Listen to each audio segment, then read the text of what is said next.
Last year, I shared few videos of the things that I planted in my garden. Some of you, my subscribers, friends, and family members, have shown interest. So this year, I've decided to take you all along from the sowing period up to the end of harvesting. So this is the first of those series of videos. Hi everyone, my name is Mabel. Hence, this channel is called Ask Auntie Mabel. So I'm going to do a series of videos of what I'm doing with the crops I'm going to be sowing this year, and some of the equipment or tools and stuff that I have bought to help me in this journey of homesteading or planting stuff in my garden. Today's video, I'm just going to show you some of the seeds, and I'll probably mention some of the things I'm planning that I've planned to plant, to sow, or to grow in my garden this year.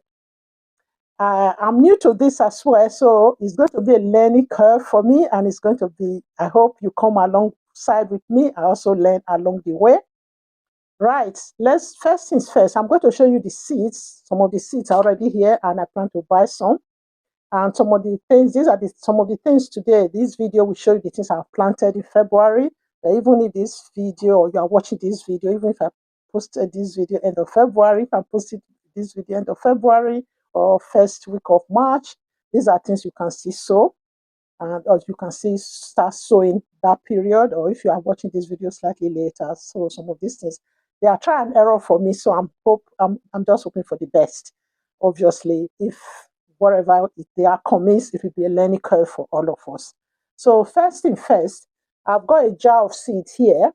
These are cucumber seeds that I saved from last year gardening. Yeah. Then I've got a variety of tomatoes here. This is a pack. I know some people buy some special seed from special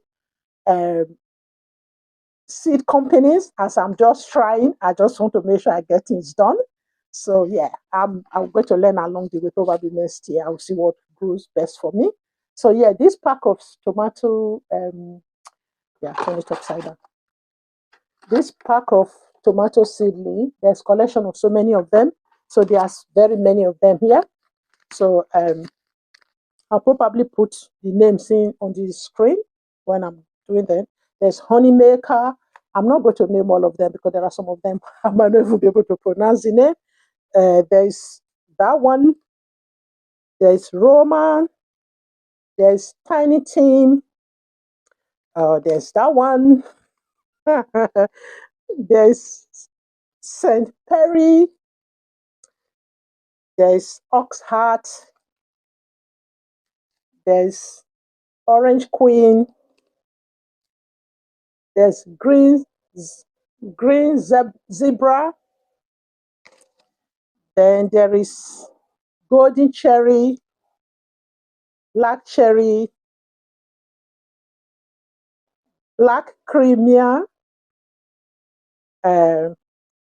Tagarelia, and Mamadi.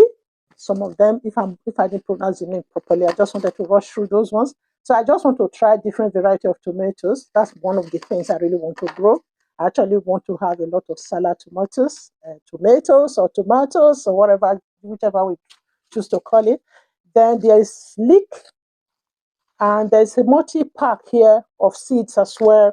We have rainbow beetroot, stripy tomatoes, radish mix, foot-long chili, carrot mix, chocolate peppers. So I'm trying to put the photo on the screen, hopefully, when I'm editing this video. Then I also have a pack of mixed seed again of herbs. Like I said, I just want to try a mix of different things. And one thing I'm planning to do, actually, I've been doing my research.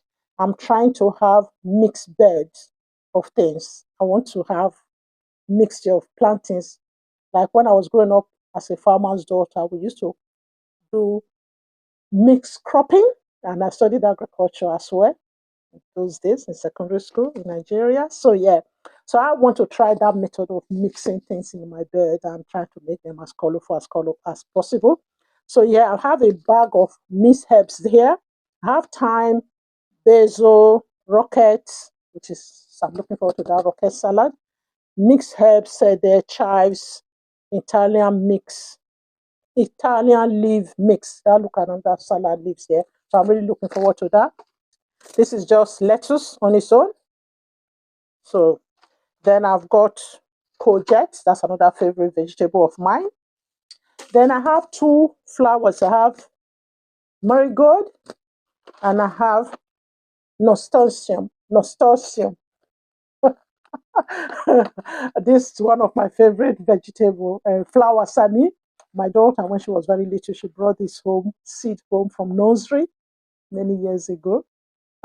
So yeah, which is now in her 30s. So you can imagine this was the first thing we planted in our garden in this country, and we really interesting and enjoyable to plant something for the first time. So that's why I'm mixing that in my garden. Apparently, from my research, it's good to have some flowers in your garden, so to aid pollination and also to the bees tend to help to manage the pest as well. So it's a natural way of managing pest rather than a chemical option.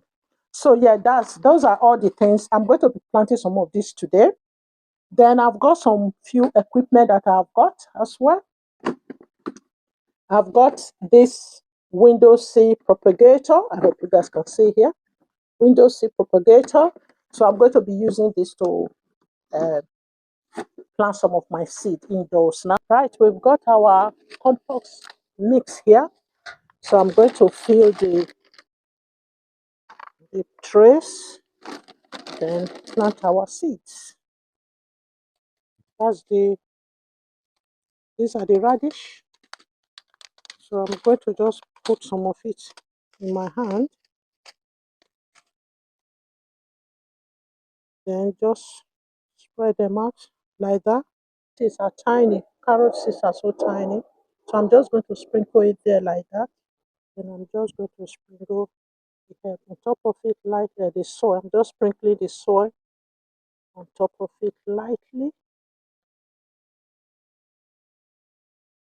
I'm just going to pat them just to make sure they have contact with the soil. Pat them. Right, I've had to bring this in quickly to come and label them because it started showering out there in the garden. So here, these are the things I planted today, and the radish lush mix, then the carrot mix, and always remember to put the date you are planting it, so that help you to remember to watch to follow up how long it took them to germinate. Then that is the herb mix. After labeling it, I'm putting it on the windowsill. So the last thing I'm going to do is just to give it a little bit of a drink of water because this compost is slightly moist. It's not very dry. I'll keep an eye on it and see how it's doing in the next few days. Right, I'm just giving it a bit of a drink of water. See, just water is slightly, very slightly, not too much. You don't want it all soggy. Yeah, just a little bit of a drink of water there. That should do. So now I'm just putting the lid on it over them. Yeah. And this one. So you can see the vent there. So I'm going to make sure it's all stable, so covered properly. Yeah, they are all properly covered. See the vent there? The vent on this one is closed. So yeah, that's it. Yeah. So just make sure you put the lid on properly to hear that click to make sure it's closed properly. Then I've closed the vent on that one, close the vent in this one, and I'll close the vent on that one. So you keep an eye on if it gets too hot, so you can move the ventilation a little bit, the vent there to get letting some air. So we're just going to keep an eye on this in the next couple of days and see how it goes. Okay. I hope you have enjoyed this video so far. Please leave me comment. Let me know what uh, vegetables and herbs you're planning to sow this year, wherever part of the world you live in. Also, give this video a like, hit the like button, and if you haven't subscribed yet, please subscribe to this channel. Subscribe to my channel because I'm going to be sharing more interesting stuff that I'm growing this year and every other thing in between that I already share on this channel. And the last thing I'm going to say here is a question that was asked by one of my subscribers, my very faithful follower, Roana. You did ask what you can plant on the balcony, on a very hot balcony. So anything you can plant on the soil, mostly because the herbs, you're mostly interested in herbs. So all you really need in a pot is to have enough soil and good compost to put in it, and obviously keep an eye on it because you said you have a very hot balcony, especially in the summer months. Just keep an eye on it and make sure you're giving your herbs and vegetable a drink of water whenever they need them. Don't overwater them. So, on that note, I will say bye everyone and see you all in my next video.